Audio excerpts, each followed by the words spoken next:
ఒక అడవిలో ఋషులందరూ కలిసి యజ్ఞం చేస్తుంటారు. యజ్ఞం చేస్తుంటే చివరి క్షణంలో ఒక భృగు మహర్షి వచ్చి, ఆ భృగు మహర్షి ఈ యజ్ఞం చివరి క్షణాల్లో ఉంది, పరమాత్మనికి అర్పించాలి, త్రిమూర్తుల్లో ఎవరు అర్పించాలని అడిగితే ఇంకో ఋషి వచ్చేసి ఏమంటాడంటే బ్రహ్మ లేనిదే సృష్టికర్త లేదు అని చెప్తాడు.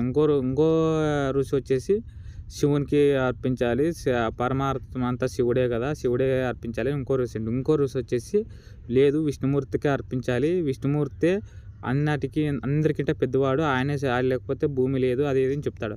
అప్పుడు వాళ్ళందరూ కలిసి ఒక భృగు మహర్షిని అడుగుతారు, మీరే ఎవరికి అర్పిస్తారని అడిగితే, సత్యం అనేది ఒక శబ్దం కాదు, మన భక్తి, మన కర్మ, మనం చేసే మంచి పనుల వల్ల మనకి కలుగుతుంది.